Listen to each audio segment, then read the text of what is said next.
Bonjour et bienvenue, c'est Martinus Prime, donc c'est un tuto sur la simulation de fluide sous Blender. Donc tout d'abord je vais vous montrer ce que ça peut donner à mi-chemin on va dire.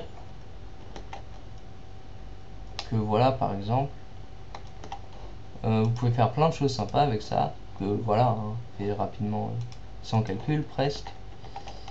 Donc voilà. Donc déjà lancer Blender. Voilà. Donc on peut garder le cube de base, hein, on va l'agrandir.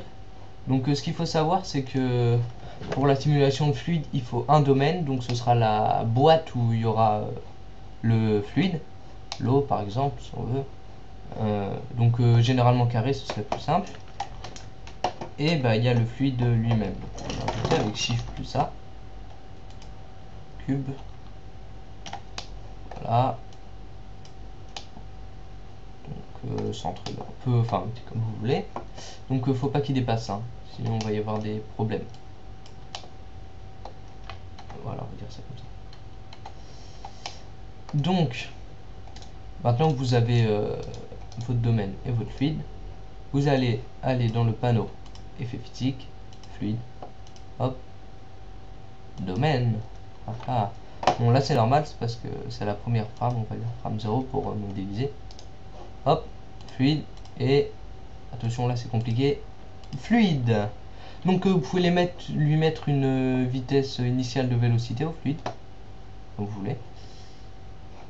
Et le domaine, on va baisser la résolution parce que sinon ça va être trop long pour le tuto.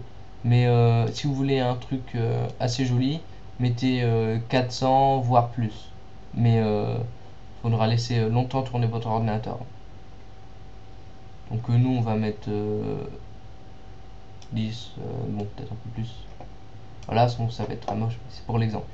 Donc vous cliquez sur Bake, donc cuire en anglais. Voilà, donc c'est franchement assez rapide. Voilà. Vous pouvez faire échappe pour arrêter en mi-chemin. Si vous n'avez pas le temps, par exemple, que vous voulez tester ou juste tester directement. Donc voilà, donc on fait A. Et on a notre O, qui est pas très joli, mais c'est un bon début. Donc déjà, on remarque que le cube d'où parle en fait, reste là. Donc vous pouvez le cacher si vous voulez là. Donc là, c'est pour cacher de la vue et là, du rendu. Donc voilà, donc on va revenir à la frame 0. Bon, pour ça, ça va aller.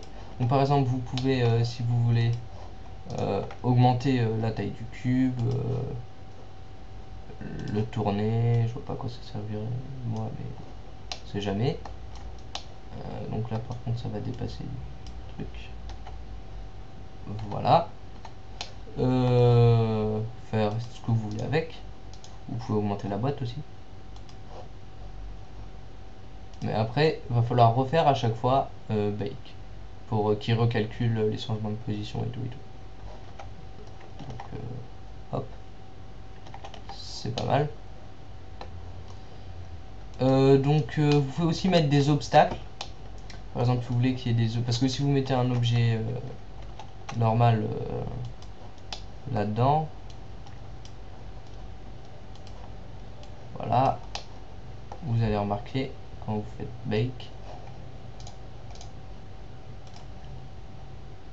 que ça va pas marcher. Voilà, il passe à travers. Bon, on voit pas trop, mais c'est totalement irréaliste. Donc, vous allez le prendre, fluide et obstacle.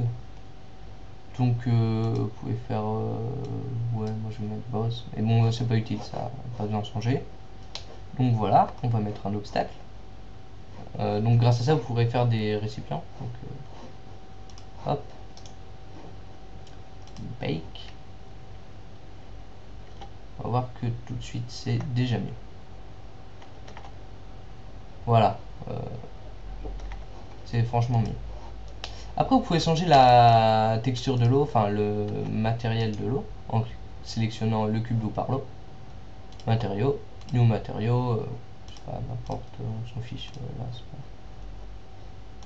Oups. Voilà, Ward ISO plutôt pour l'eau. De la transparence évidemment. Je mets n'importe quoi. Voilà. On va peut-être mettre une petite couleur quand même. Voilà, elle est complètement bleu foncé. Et donc là on voit pas la couleur. Et dans image. Et oui, il n'y a pas de lampe. Lui il va falloir le virer du rendu déjà. Donc vous voyez que ça passe bien au-dessus. Bon, j'ai envie de dire c'est très moche, mais ça c'est à cause de la résolution. Si vous le laissez tourner toute une nuit, par exemple à 800, il n'y aura pas ce genre de problème. Donc voilà. Donc vous pouvez par exemple faire un récipient avec votre obstacle pour que l'eau tombe dans un évier ou je ne sais quoi. Donc vous pouvez faire aussi à la place d'un obstacle l'option Outflow qui va faire disparaître l'eau.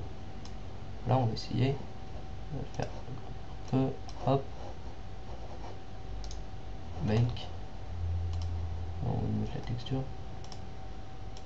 Donc j'en étais où moi? Ah, on va aller.